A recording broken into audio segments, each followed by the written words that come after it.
El Consejo Consultivo para el Bicentenario del Presidente Juárez ha convocado esta serie de programas de televisión para conmemorar, pero sobre todo para analizar el legado de don Benito Juárez.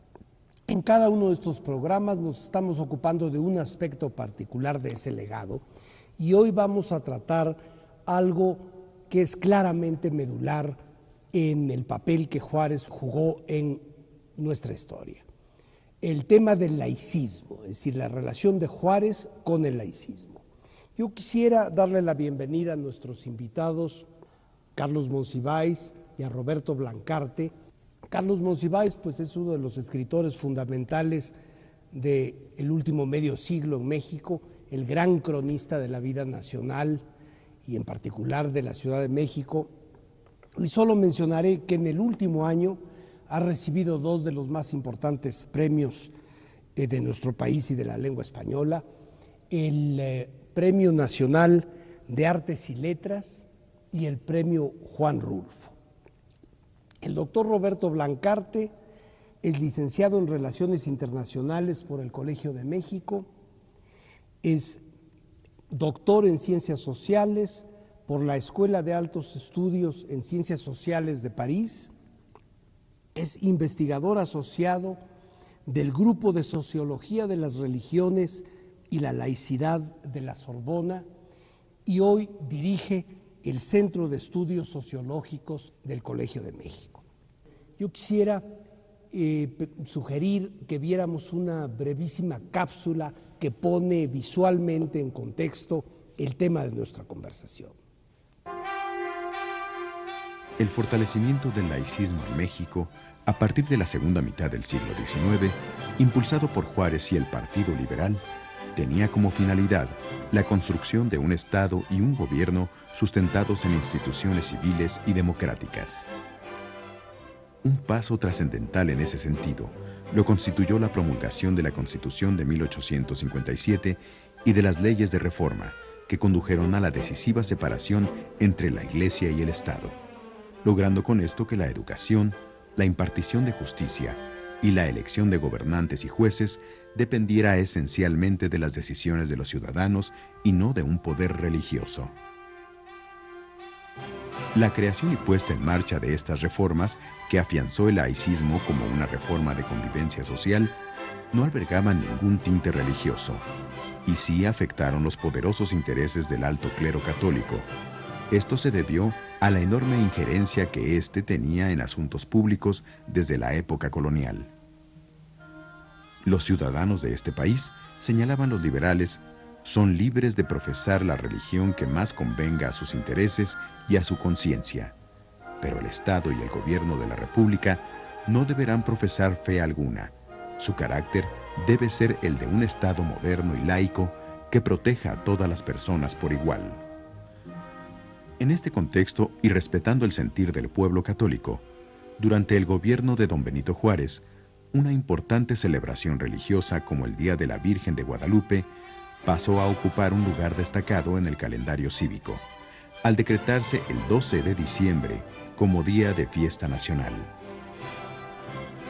Con la fijación del derecho del Estado para regular los actos esenciales de la vida ciudadana, nacimiento, matrimonio y defunción a través del registro civil, al eliminar el sometimiento de los individuos a un solo credo, al poner fin a los tribunales y fueros religiosos y militares e impulsar una educación basada en los avances de la ciencia, el laicismo propugnado por los liberales comenzó a arraigarse en la nueva mentalidad de los ciudadanos.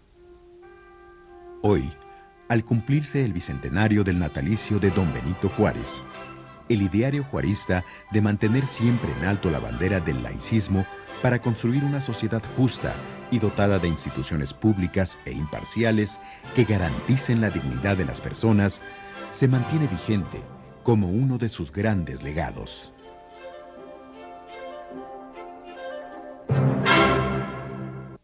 Roberto, si pudieras decirnos cuál es tu definición del laicismo hoy día, porque es un término que para algunas personas es un tanto ambiguo, para otras no lo es, para mí es muy claro, pero en fin, ¿por qué no nos hablas un poco de lo que se entiende hoy por laicismo? Mire, yo creo que habría que distinguir en primer lugar entre lo que es laicismo y laicidad. Es decir, el laicismo quizás sería, por supuesto esto es una definición arbitraria, pero laicismo quizás sería una actitud combativa que busca preservar o fundar una laicidad. Y la laicidad es un estado de cosas. La laicidad yo la he definido como un régimen social de convivencia cuyas instituciones políticas ya no están legitimadas por lo religioso o por lo sagrado, sino por la soberanía popular. Lo cual quiere decir que el régimen de laicidad o los estados que llamamos laicos son estados que logran un proceso de transición de estados que dependen de alguna manera de la legitimidad que le dan las organizaciones religiosas a un estado en donde la legitimidad de las instituciones políticas provienen esencialmente del pueblo.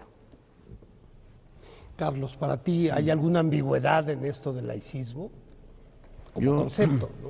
Estoy de acuerdo con Roberto que por laicismo se ha entendido siempre la defensa de los principios de la separación de las iglesias del Estado, o como se decía antes en singular, de la iglesia y el Estado, que se ha entendido la desaparición de la censura eclesiástica y la desaparición de ese siempre estar subordinado a criterios que tienen que ver con una fe no necesariamente de todos, no necesariamente aplicada, vivida de la misma manera por todos los que dicen tenerla, etcétera. Y el laicismo ha sido lo beligerante, y la laicidad ha sido aquello que se va sedimentando y va constituyendo ya un criterio definido en el cual, si lo religioso tiene un papel, también los derechos y la vida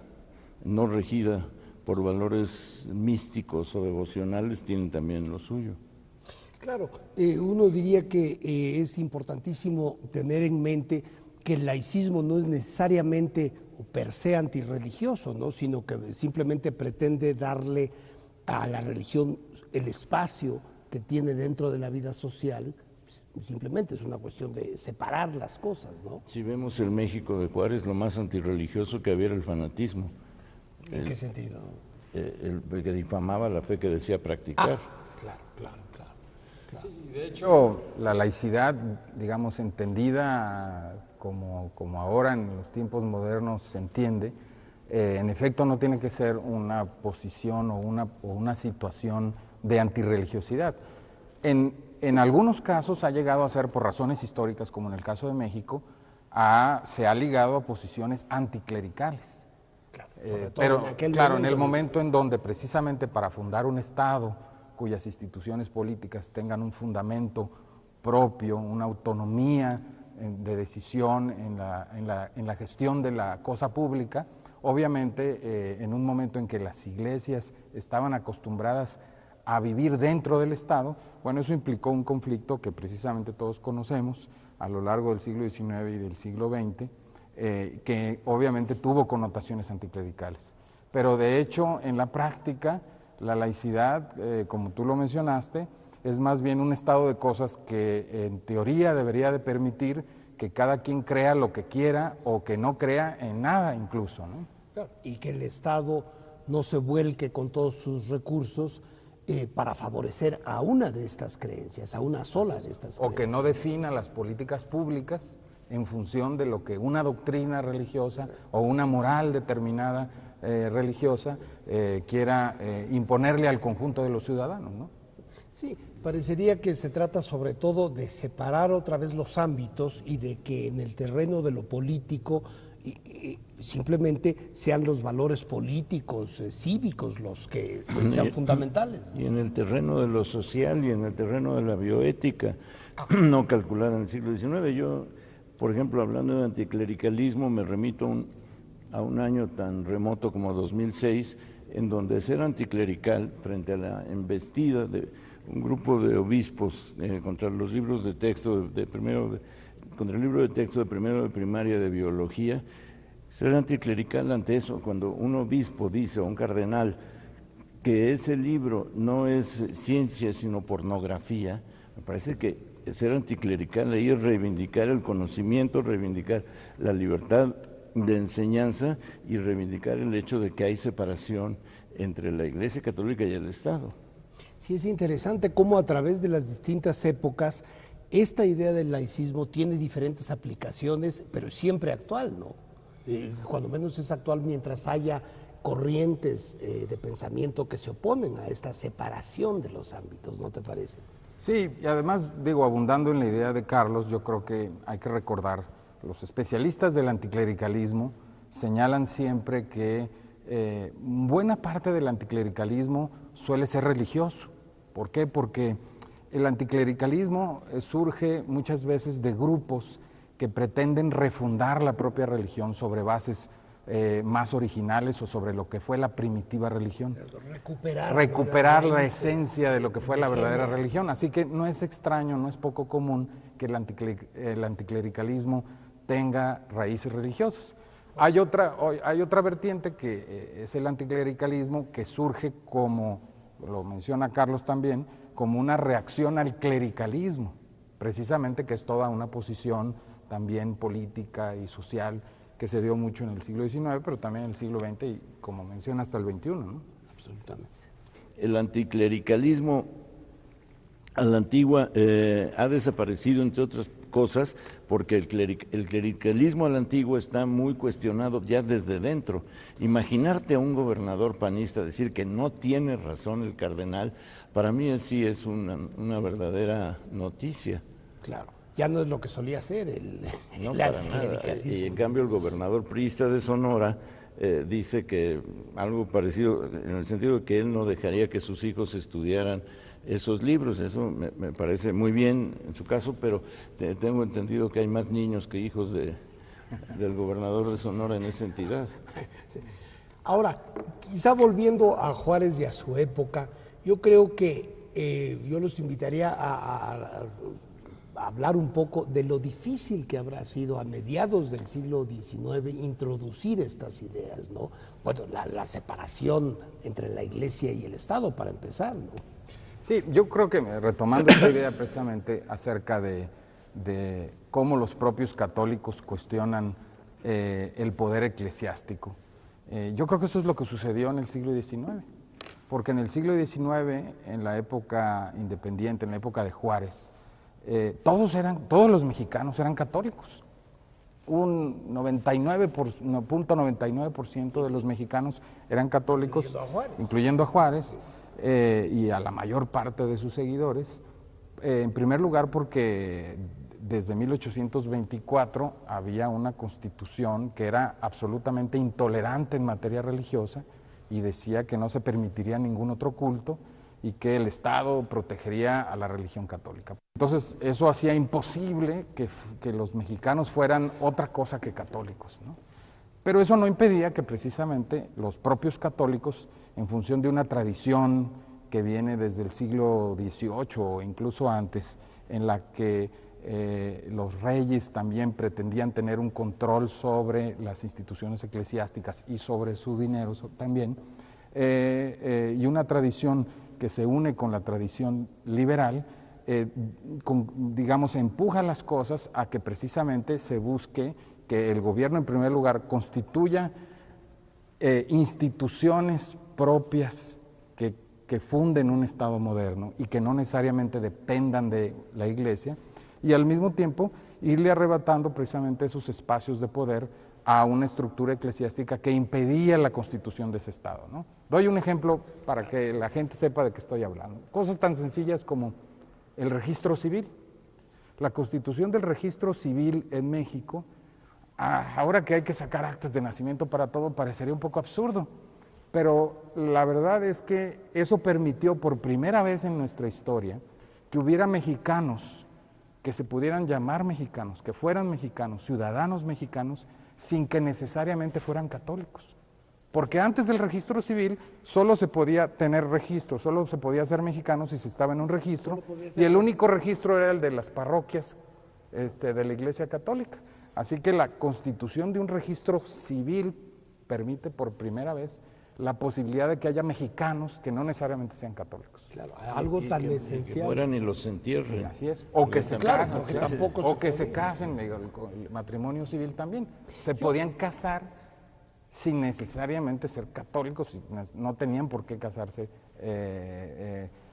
por la iglesia, porque antes de eso solo si se era católico se podía no casar. Era No un podías poco, prácticamente ni nacer, ni casarte, ni morirte Así es, fuera de la iglesia. Esto que nos parece tan normal hoy y en cualquier sociedad moderna, pero a mediados del siglo XIX era una ruptura, pues yo me imagino que casi inconcebible con el orden de cosas anterior, ¿no? Sí, de hecho yo creo que es importante también explicar que lo que Juárez hace es romper con una tradición centenaria de relación entre Iglesia y Estado, porque todavía hasta la época de Juárez, incluso como mencionamos esta primera etapa del México independiente, la lógica es la lógica del Estado y la Iglesia juntos. De hecho, los primeros gobiernos de la independencia lo que dijeron es vamos a recuperar el patronato, es decir, la protección de la corona sobre la Iglesia y su administración, por supuesto. La tradición medieval. Que era una tradición medieval, que era que como los reyes habían fundado las iglesias en las nuevas tierras, pues también eran sus protectores y sus administradores. Los nuevos países, digamos, las nuevas repúblicas independientes de América Latina y México también, los nuevos gobiernos pretenden recuperar esa tradición y continuar el patronato, pero ya bajo el México independiente. O sea, querían seguir con la misma lógica de que el gobierno y la iglesia estuvieran juntos, el gobierno protegiera y al mismo tiempo administrara a la iglesia, que era esta lógica precisamente previa a la laicidad, en donde el Estado se sirve de las instituciones religiosas para legitimar su propio poder político, ¿no? Y obviamente la ruptura entonces es muy fuerte porque va en la lógica no nada más de separar la iglesia y el Estado porque sí, sino porque supone que ya desde un determinado momento el Estado ya no requiere de esas agrupaciones religiosas para actuar porque su legitimidad ya viene de otro lugar, ¿no? Claro. Y además había este juego que con frecuencia fue un tanto perverso de pugna entre poderes, ¿no? A ver quién controlaba a quién, si el rey a la iglesia o la iglesia al rey, ¿no? Pero ahora, Carlos, pensando en el presente, la repercusión de todo esto, ¿consideras que está absolutamente viva y vigente las repercusiones? Bueno, desde luego, si vamos al meollo entre filosófico, sociológico, político, cultural, de esto que pasa en el siglo XIX, el término es pensabilidad o impensabilidad. Cuando tú lees un libro como el de Lucien Favre sobre Rabelais y la impensabilidad del ateísmo en el siglo XVI, te vas al siglo XIX y encuentras que el acto deliberadamente más radical de todo el siglo, sí, porque tú puedes decir las leyes de reforma o la ley Lerdo o lo que quieras, pero el acto individual más radical lo acomete a los 19 años Ignacio Ramírez al entrar a la Academia de Letrán, que se oye muy pomposo, pero que eran como 10 personas en un cuartito en las Vizcaínas, y decir, no hay Dios, los seres y la naturaleza se sostienen por sí mismos. Los testimonios al respecto dicen que es como si hubiera caído un rayo en ese cuarto Academia de Letrán, porque era impensable que alguien lo dijera. Tú podías decir que no sé, lo que dice Morelos solo son católicos de nombre, podías decir que ellos no representaban la fe, pero decir que el sustento de la fe no te importaba porque tú no reconocías la existencia de Dios, eso sí era tan revolucionario, radical o hereje o blasfemo como quieras, que todavía cuando Diego pinta el Domingo en la Alameda y pone la frase de Ramírez, no hay Dios, hay todo un movimiento en 1948 para que quite la frase. El momento en que para las mayorías resulta pensable que el clero es solo una parte del poder. no es el sustento mismo del poder, dado que está autorizado y regulado por Dios. Hay una página de Altamirano que me parece muy notable, cuando dice, cuenta de la estupefacción de los campesinos al ver que los santos no reaccionaban contra los liberales, que se quedaban más o menos quietos en sus nichos y que no salían de sus nichos como San Jorge para extirpar las cabezas del dragón o lo que fuese. In situ, ¿no? In situ. Y entonces él dice que esa desidia o esa apatía de los santos y de las vírgenes para no exterminar a los herejes como con los tiempos de la cruzada, que es un momento definitivo de la laicidad, puesto que demuestra que todo es un proceso de creencias y de cuestionamiento interno de las creencias. No lo dice así, lo dice bien, pero es muy impresionante ver cómo lo pensable y lo impensable están en el centro de todo este debate. Y hoy, en 2006, ciertamente ha cambiado la noción de lo pensable y lo impensable, porque no está regida por la religión, salvo en una minoría muy respetable de casos, sino por la tecnología. La tecnología es lo que va cada vez más haciéndote claro qué crees que es pensable y qué crees que es impensable. Yo diría que hoy prácticamente no hay nada que no sea pensable, ¿no? En ningún terreno. No sé. Salvo lo que no se nos ocurra. Claro. Es decir, yo me imagino que mucha gente que está viendo la televisión y jóvenes estarán pensando, y a mí qué me importa Juárez, si esto fue en el siglo XIX, ¿no?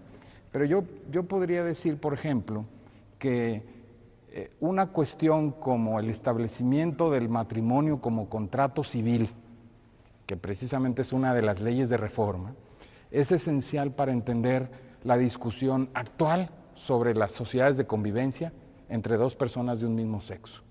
Es decir, ahí sí nuevamente, la posibilidad de pensar que dos personas pueden tener una liga que se llame matrimonio o no, de dos personas del mismo sexo, solo es posible desde el momento en que Juárez transforma el matrimonio de un sacramento a un contrato civil. Eso es una ruptura muy importante que, claro, Juárez no pensó, pero ahora en el 2004, 2005, 2006 podemos discutir sobre las sociedades de convivencia gracias a esa ruptura. Claro, pero otra vez volvemos al hecho de que quizá lo más extraordinario, y no solamente en Juárez, sino en los miembros de su generación, en sus correligionarios, en su gente más cercana, fue cómo hicieron concebibles todas estas cosas y toda una concepción de país radicalmente distinto. Esta es, a mi modo de ver, la gran herencia de ellos, ¿no? En primer lugar, porque el prejuicio podía ser vencido por las armas. El prejuicio era el gran escollo de toda la posibilidad de la reforma liberal, y cuando los ejércitos liberales ganan, el prejuicio se encuentra acosado por su ineptitud bélica y por el hecho de que las cohortes celestiales no vinieron en apoyo suyo después de que tanto lo proclamaron. Pero tan es claro que el prejuicio es lo opuesto a la laicidad, que yo estoy convencido ahora que para que se aprobara el matrimonio gay tendrías que aprobar primero el divorcio, porque eso ya implicaría menos resistencia del prejuicio. Si tú apruebas el divorcio, ya después, ya que apruebes el matrimonio, ya es cosa menor. Entonces lo apruebas diciendo, no es posible que estén juntos, porque están pecando contra Dios, entonces es mejor que se divorcien. Entonces ya una vez... Podría ser una ruta, ¿no? Y hay una transición, precisamente en las 3 primeras décadas del México independiente, a partir de una discusión que fue muy desgastante entre, curiosamente, los independentistas, los insurgentes, que querían que la Iglesia siguiera a un lado del Estado, y la Iglesia, el Vaticano en particular, Roma, que aprovecha el momento para zafarse del control que tenía la corona sobre la Iglesia durante 300 años y tomar distancia de ese nuevo Estado. Carlos, yo quisiera preguntarte, mientras en México pasaban estos cambios fundamentales, ¿cómo se compararía la situación con la de las naciones de América del Sur en ese momento? Y Centroamérica también. Lo que pasa es que el pensamiento liberal cunde por donde sea, porque además estamos viendo al que es en última instancia consecuencia de la Ilustración, que está tan presente en Miguel Hidalgo como en Benito Juárez. Cuando Octavio Paz dice que México no tuvo Ilustración y que perdimos un siglo con eso, la verdad es que la Ilustración que se pudo dar pese a la censura se expresa en el siglo XIX, que es al mismo tiempo el siglo de la Ilustración y de la Reforma Liberal, condensadas en un solo proyecto, a fin de cuentas educativo. Lo que sucede en el resto de América Latina, donde hay intelectuales y políticos liberales de una gran brillantez y que llevan a cabo una transformación cultural e ideológica notable, nada más pensar en Andrés Bello, por ejemplo. Lo que sucede ahí es que son mucho más fuertes las oligarquías y no tienen la contigüidad física que entonces importaba mucho con Estados Unidos. Aquí la impronta del pensamiento liberal norteamericano sí es considerable y sí es muy positiva en determinadas partes y sobre todo porque están viendo a diario que es pensable y que es concebible y que es racional un cambio hacia una sociedad de tolerancia. El término tolerancia, que hemos usado hoy muy poco, tiene una fuerza extraordinaria. Y el término intolerancia, que todavía se reivindica en Argentina, en Colombia, desde luego en Perú, en Uruguay, es lo que frena mucho el desarrollo del pensamiento liberal, que por otra parte es combatido a sangre y fuego de la manera más literal. Por otro lado estaría esa cercanía de los Estados Unidos, que consideras que es muy importante. Es muy, muy importante porque no solo es, como dicen ahora, la logística, que es un término que lo engloba todo y que te evita describir la entrada de armas, sino porque hay un pensamiento que está fluyendo y es Jefferson, y es Franklin, y es Tom Paine, y es también los enciclopedistas franceses que claro, también llegan por esa vía, aunque lo francés llega por cualquiera, pero lo cierto es que sin esa gran movilidad intelectual no hay reforma liberal. Y quizá fue una combinación del impacto intelectual y la ayuda práctica que también hubo en algunos momentos para las causas liberales, ¿no? No, pero aquí estoy pensando en el impacto jurídico. Jurídico. El impacto, no tanto intelectual. La Constitución de 1776 tiene una importancia que va reverberando. Roberto, yo quisiera preguntarte qué tipo de laicismo tenía en mente Juárez en ese momento, porque incluso en aquel momento había distintas acepciones, ¿no? ¿Qué era realmente lo que él tenía en mente?